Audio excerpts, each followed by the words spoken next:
right. Thank you again for joining me on the latest 820 urgency meeting. Today's topic, the maintenance of resilience. For everyone here, meaning myself and you listening on this discussion today, everyone here now is a leader. Even those who are not on this conversation or not listening in with us right now, they're also leaders. But even given that introduction to this topic today, you might be thinking, how is that possible? How can I be a leader? Or what is the definition of leader or leadership? And if this is so, how do I see myself as a leader? Hopefully I can address some or maybe none of those questions today. I apologize.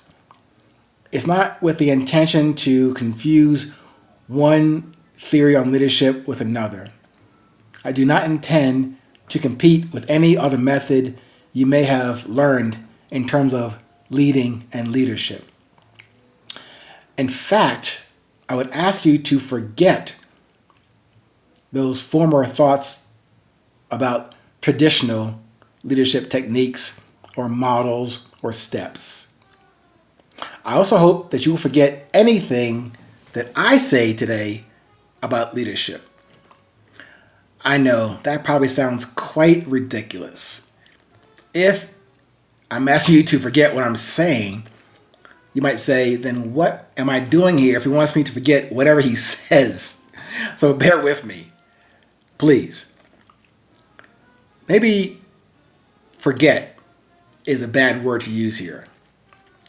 I'm really asking you to consider, but not attach to or hold on to my individual's perspective on leading or leadership or even the term resilience. I only give you my presence as an example on resilience, as an example on leadership, and as my experiences over the past 6 decades of leading, being led, following, listening, believing, becoming a leader, becoming a messenger.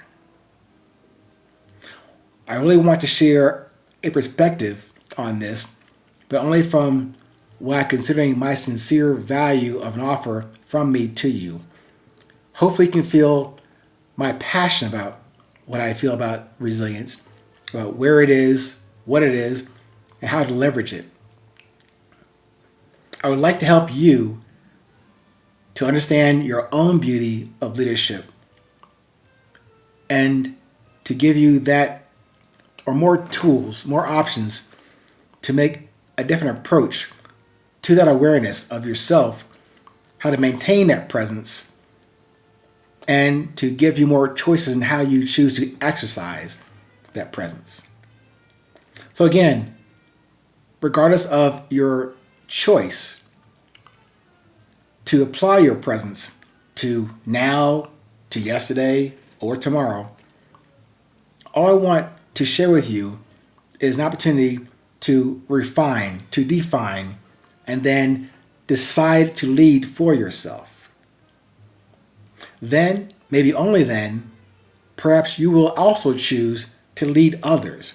But that leading thing begins with and returns to you. So the essence of being, that interplay between your heart and mind, I know I keep coming back to that subject about heart versus mind. I say that in this topic today only because I do want to re-emphasize that starting point. And that starting point is not the brain waves or that brilliant idea you came up with thinking about something. It's about that heartbeat that every moment of your life initiates you, re-initializes you to do whatever you're doing. That energy is coming from that heartbeat. We do not create energy or inspiration or beauty. I'm asking you to observe, communicate, and present what is already within you. That process of inspiration, that spark of life, is not outside of you. It's how you realize and understand what is your choice. Your choice for presence. That maintenance of your presence, that awareness connects your beauty, as you define it, to the presence that you emit and you present to this world. Your awareness becomes apparent in how you apply your presence. That could be your choice of focusing on the past or the future or the present moment. In the book, Resilience, the Beauty of Presence, it only suggests to you to be present within whatever focus you prefer, expressing your presence through entertainment, education, activity, interest, pain, pleasure, distraction, noise, or silence, for example. Maintenance is the action of presence.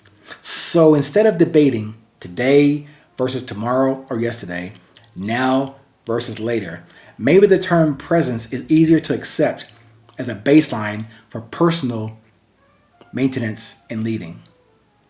So whatever you choose to apply and maintain your presence, commit to that with the flexibility to consider other options as you lead and as you share your message without fear and ego, to share your message with courage.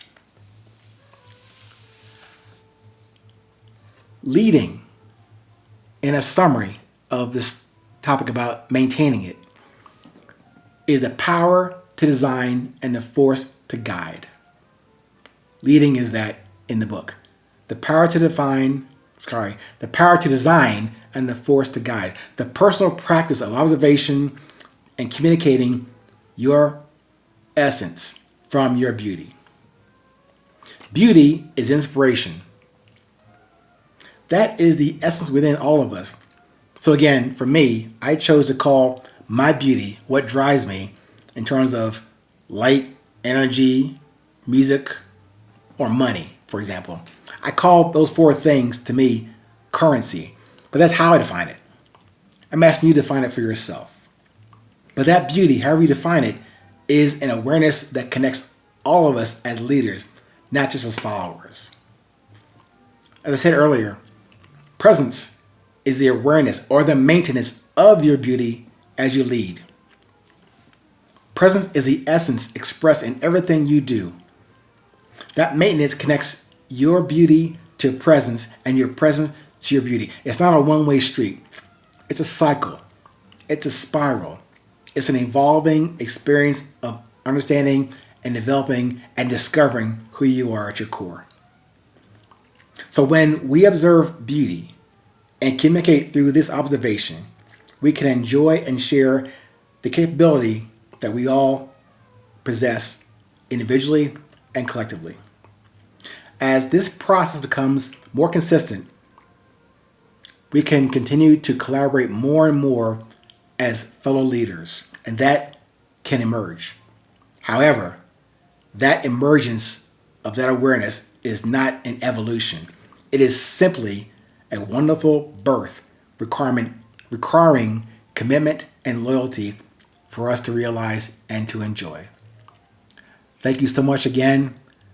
For further information, head over to the 820podcast.com website. Until we meet there, stay present, stay current. It is always 820.